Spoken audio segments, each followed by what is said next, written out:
What's up, everybody, and welcome back to my channel. It's time for a recap of what went down on Tuesday night's episode of Teen Mom 2. So we kick off with Barr talking about how he's been putting off his GED for 5 years. He is ready to fully commit to it now that it can be done online. I was actually personally quite surprised that it couldn't have been done online all along, because what I remember, maybe it's a state thing, but what I remember when Amber Portwood was on Teen Mom OG, like in the early days, like season 1, season 2, she was trying to complete her GED online. I remember Chelsea trying to study for hers online. So why would it be that Barr would not have been able to? Meanwhile, in Florida, Devoin once again forgets to pick Nova up from gymnastics, and the center calls Brianna. We get to listen to the audio asking who is going to be picking her up because the child is still there and she is the last one there. Then Brianna describes Nova as being hysterical about it. And so she then talks about how she sent Devoin a really long text message, basically chewing him out for forgetting the child again.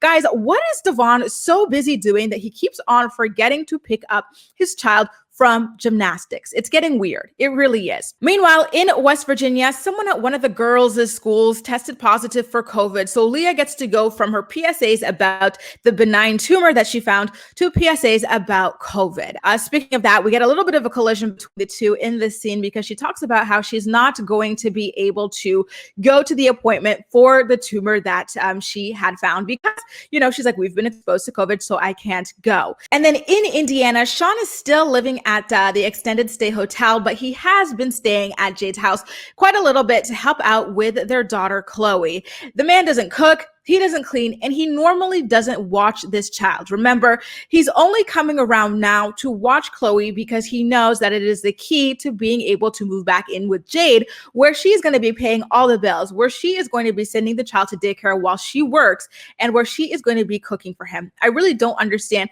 what she ever saw in this man, because he brings literally nothing to the table except termites and crack. Remember, they found crack in the bathroom at some point. Allegedly, of course. It is time for another child cell phone storyline, you guys. In Dover, Kail gets Isaac a cell phone without consulting with Joe first, which I thought was quite rude. And so, you know, he films an episode of the podcast with her and V, and then confronts her about the cell phone and asks if she set up parental controls on it before giving it to Isaac. And Kail doesn't answer the question, but she asks why Joe is concerned that Isaac has a cell phone. She's like, listen, he's had an iPad at my house for 4 years. And then Joe again asks, but does the iPad have parental control? And again, Kail ignores the question. So I guess it's safe to assume that she absolutely does not have parental controls on his devices, which is quite scary to me. Joe then asks if Isaac, clears his search history or anything like that. V brings up the idea of him exploring porn, and Kail's like, no, trust me, Isaac's not interested in that. I'm like,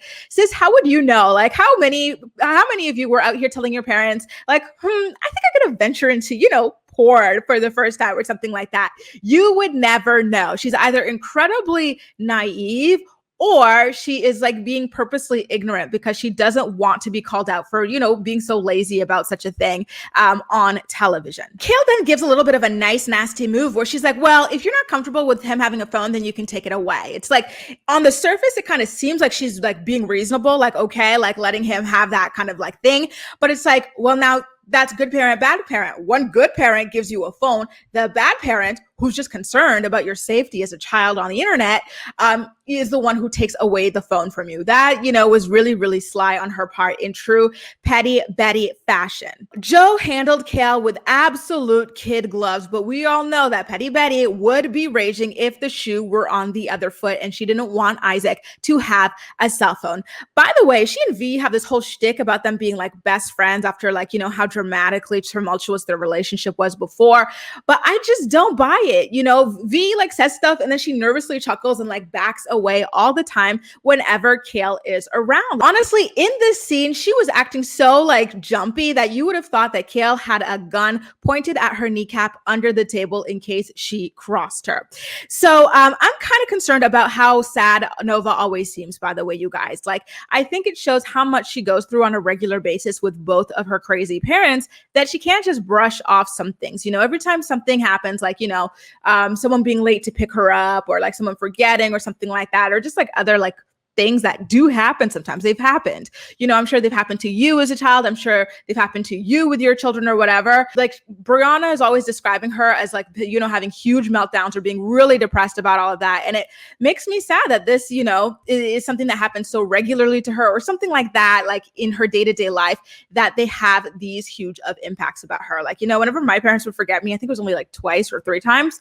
And like once, my basketball coaches, I was a bench warmer in grade school, had to drive me home. It was like, oh, okay, fine. Like they forgot, like parents forget. And I would forget sometimes when my parents would be like, okay, don't take the bus home. We're going to come pick you up because you have an appointment. I'd be like, okay, then find myself on the bus, like things like that happen. But like the fact that these are such huge, dramatic things for Nova makes me really, really sad for her. And I hope that Brianna really pays attention to that and gives her a little bit more stability in that regard.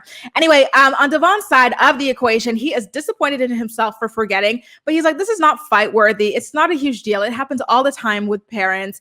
And, he talks about how it happened all the time with his parents growing up as well. And he says that Brianna is just trying to capitalize off of the situation. Back up north in Indiana again, Shawn thinks that he's in a relationship with Jade because he gets to stay at her house sometimes, and then he claims that nothing bad is going to happen in their future again. But spoiler alert, they have broken up again. So in West Virginia, Leah's new PSA again is about COVID, and I am skipping through all of that.